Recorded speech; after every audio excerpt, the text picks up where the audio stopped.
Hello दोस्तों, मेरा नाम है सतीश टोरानी और आज मैं आपको एक बहुत ही इंस्पायरिंग इंडियन लड़की की स्टोरी सुनाने वाला हूँ। नॉर्मली होता क्या है कि हम बहुत सारा न्यूज फिल्म स्टार्स, स्पोर्ट्समैन या पॉलिटिशियंस के बारे में पढ़ते हैं। इनफैक्ट कभी कभी उनका न्यूज ओवरडोज हो जाता है हमारे लिए। लेकिन जब कोई ऐसी स्टोरी एक कॉमन मैन या एक अननोन पर्सन की निकलती है जो इम्पॉसिबल को पॉसिबल करके दिखाती है, हमें लगता है कि इनसे बड़े हीरोज और इनसे बड़े इंस्पायरिंग कैरेक्टर्स ये है जो बिना किसी बैकग्राउंड, बिना किसी सपोर्ट के इतना कुछ अचीव कर लेते हैं। और इनमें से एक लड़की है अरुणिमा सिन्हा। अगर आप अरुणिमा के बारे में जानते हैं तो ये वीडियो दोबारा देख लीजिए क्योंकि उनकी स्टोरी इतनी इंस्पायरिंग है। और अगर आप उनके बारे में नहीं जानते हैं तो ये वीडियो देखने के बाद उनका एक्चुअल वीडियो देख लीजिए जो मैं डिस्क्रिप्शन लिंक में मेंशन कर लूंगा। तो अरुणिमा एक 23 या 24 साल की लड़की थी जो एक नेशनल वॉलीबॉल चैंपियन भी थी और वो ट्रेन में अकेले ट्रैवल कर रही थी जिस वक्त पे कुछ गुंडे आ गए और वो उसका सोने का चेन लेने की कोशिश कर रहे थे। क्योंकि उसे चेन देना नहीं था, क्योंकि उसकी एक स्पोर्ट्समैनशिप की स्पिरिट थी, वो हार नहीं मानना चाहती थी। उन्होंने शायद उसका चेन खींचकर उसे ट्रेन के बाहर फेंक दिया। जैसे ही उन्होंने उसे पुश किया, सामने वाली ट्रैक से एक और ट्रेन आ गई और क्योंकि दोनों साइड से इतना मोमेंटम था वो गिर गई और उसका एक पैर कट गया। उसने कहा कि वो पूरी रात वही ट्रैक पर पड़ी रही और चिल्लाती रही लेकिन कोई नहीं आया उसकी मदद के लिए क्योंकि रात का टाइम था। और उसका जो पैर कटा था, उसने कहा कि चूहे आके उसके पैर को काटने लगे। सुबह होने के बाद कुछ गांव वाले आए और उन्होंने अरुणिमा को जल्दी उठाकर हॉस्पिटल ले गए और हॉस्पिटल में उन्होंने कहा कि जो डॉक्टर था या जो असिस्टेंट था उसी ने उनको खून दिया और शायद ये पहली बार हुआ होगा कि कोई हॉस्पिटल में खुद ही अपना खून दे रहा है पेशेंट को बचाने के लिए। और मुझे इस बात का विश्वास नहीं हुआ जब उसने कहा कि बिना एनेस्थीसिया उन्होंने उसका जो पैर डैमेज हुआ था उसे काट लिया। और उसके दूसरे पैर में मेरे ख्याल से उसके हड्डियां टूट गए थे तो उसमें एक स्टील रॉड डालना पड़ा था उन्हें। वो 4 महीने हॉस्पिटल में थी। तो जब अरुणिमा हॉस्पिटल में थी उसने एक छोटा सा डिसीजन लिया। उसने ये डिसाइड किया कि वो माउंट एवरेस्ट क्लाइंब करेगी। जब उसने ये डिसीजन अपने फैमिली और फ्रेंड्स को बताया तो उन्होंने कहा कि तुम्हारा दिमाग तो ठीक है, तुम कैसे माउंट एवरेस्ट क्लाइंब कर सकती हो? तुम्हारा एक प्रोस्थेटिक लेग है और एक लेग में रॉड लगा हुआ है तो तुम ऐसा सोच भी कैसे सकती हो? और अरुणिमा ने अपने स्पीच में कहा कि जिस वक्त आपकी अंतरात्मा जाग जाती है उस वक्त आपको कोई नहीं रोक सकता। वो कह रहे थे चाहे लोग कुछ भी कहें, उसके दिमाग में एक ही चीज चल रहा था, वो माउंट एवरेस्ट के पीक को अपने दिमाग में देख रही थी। लेकिन इसके लिए उसे स्पॉन्सरशिप की जरूरत थी। वो जब अपने स्पॉन्सर्स से मिली तो वो बहुत खुश हुए ये देखकर कि उसमें ये स्पिरिट है कि वो माउंट एवरेस्ट क्लाइंब करना चाहती है। लेकिन उसके लिए उसे प्रूव करना था कि वो माउंटेन क्लाइंब कर सकेगी। ये था उसका पहला चैलेंज। जब वो गई उस टेस्ट फेज में और देखने के लिए कि वो चल सकती है कि नहीं, उसे बहुत मुश्किल हो रही थी 1 या 2 स्टेप लेने में भी। और जो डिस्टेंस लोग 2 मिनट में कवर करते हैं उसे 3 घंटे लगे वो कवर करने में। और उस वक्त लोग उससे कह रहे थे कि तुम कैसे चलोगी जब तुम्हें 1 या 2 स्टेप लेने में भी इतनी मुश्किल हो रही है?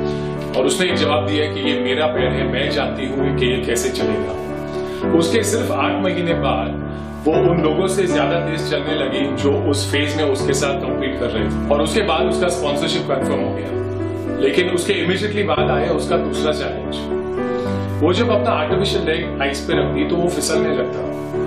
उसका शेरपा जो था वो कह रहा था कि जब तुम्हारा लेग स्टेडी नहीं हो रहा है इस पे तुम कैसे चलोगे? शेरपा वो लोग होते हैं जो माउंटेन रीजन में रहते हैं और माउंटेन क्लाइंबिंग में काफी एक्सपीरियंस रहते हैं और वो उसका एसोसिएट था जो उसे माउंटेन पर ले जाने वाला था। और जब उसने कहा कि तुम कैसे चलोगी तो उसका सोल्यूशन उसने ये निकाला कि वो अपने आर्टिफिशियल लेग पे धीरे धीरे आइस पे डिप्रेशन करके, ताकि उसका टांग स्टेडी हो जाए, वो धीरे धीरे उसी तरह आगे बढ़ने लगी।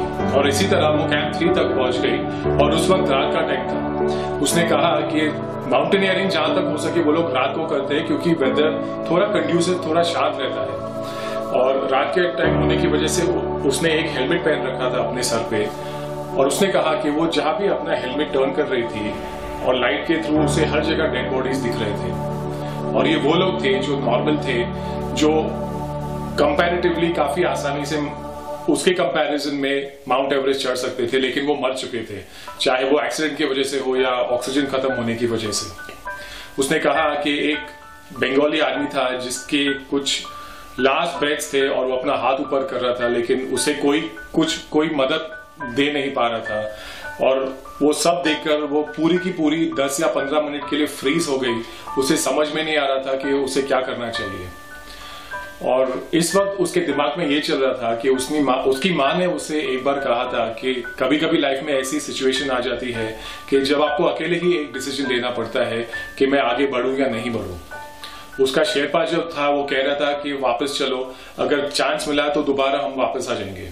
लेकिन उसने कहा कि मुझे बहुत मुश्किल से स्पॉन्सरशिप मिली है, अगर अब मैं वापस गई मुझे दोबारा स्पॉन्सरशिप मिलना बहुत मुश्किल हो जाएगा। और उस वक्त उसने ये डिसीजन लिया कि ये सब लोग जो मर गए थे, जो माउंट एवरेस्ट नहीं क्लाइंब कर पाए थे, वो उनके बिहाफ पर जाएगी और माउंट एवरेस्ट तक पहुंच जाएगी।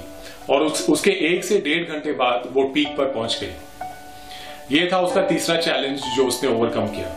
अरुणिमा ने कहा कि पीक पर पहुंचने के बाद वो चिल्ला चिल्ला के लोगों से ये कहना चाहती थी कि जब हम किसी टास्क में हार जाते हैं और हम हार मान लेते हैं, हमें हार मानने की जरूरत नहीं है, क्योंकि आप आगे बढ़ सकते हो। जब वो इतने पीक पर पहुंच सकती है तो हम लोग या जो यंग लोग हैं जो सोचते हैं कि एक फेलियर के बाद वो आगे नहीं बढ़ सकते, वो लोग क्यों नहीं सक्सेस देख सकते हैं दोबारा। और उस वक्त उसने अपने शेरपा से कहा कि मेरा एक फोटो ले लो। वो इंडियन फ्लैग के साथ थी। उसने जल्दी से फोटो लिया और कहा कि ऑक्सीजन खत्म होने का रिस्क है, चलो वापस चलते हैं। उस वक्त अरुणिमा ने कहा कि एक वीडियो ले लो मेरा। शेरपा बहुत गुस्से में आ रहा था कि ऑक्सीजन खत्म होने का रिस्क है, तुम क्यों टाइम वेस्ट कर रही हो। उसने कहा कि बाय चांस अगर वापस आने के टाइम में जिंदा नहीं रही तो कम से कम ये मैसेज तो इंडियन यूथ तक पहुंचना चाहिए कि मैंने ये सब कॉन्कर किया है तो आप भी इतना ज्यादा कॉन्कर कर सकोगे। ऐसी सिचुएशन में भी उसका दिमाग ऐसे चल रहा था। 2011 में अरुणिमा का एक्सीडेंट हुआ। 2013 में वो माउंट एवरेस्ट के पीक पर थे। आप शायद ये सोच रहे हैं कि पीक पर पहुंचने के बाद उसने अपना गोल अकम्प्लिश किया होगा, लेकिन अब आने वाले थे उसके सबसे बड़े चैलेंजेस। ज्यादातर लोग जो मरते हैं माउंट एवरेस्ट की क्लाइंबिंग में, वो वापसी के टाइम में मरते हैं क्योंकि शायद उनका ऑक्सीजन खत्म हो जाता है। कुछ देर बाद वो नीचे उतरी और उसका ऑक्सीजन खत्म हो गया और उसका प्रोस्थेटिक लेग भी निकल गया। अब ऐसी सिचुएशन में सीधी बात है, कोई भी नर्वस होकर ब्रेक डाउन हो जाएगा, और शायद ये उसके साथ हुआ भी कुछ देर के लिए। लेकिन ऐसी सिचुएशन में भी उसने अपने दिमाग में एक पॉजिटिव सिनारियो क्रिएट किया। उसने सोचा कि जब उसका एक्सीडेंट हो गया था ट्रेन से, 49 ट्रेन अप एंड डाउन गए थे और वो फिर भी जिंदा बच गई।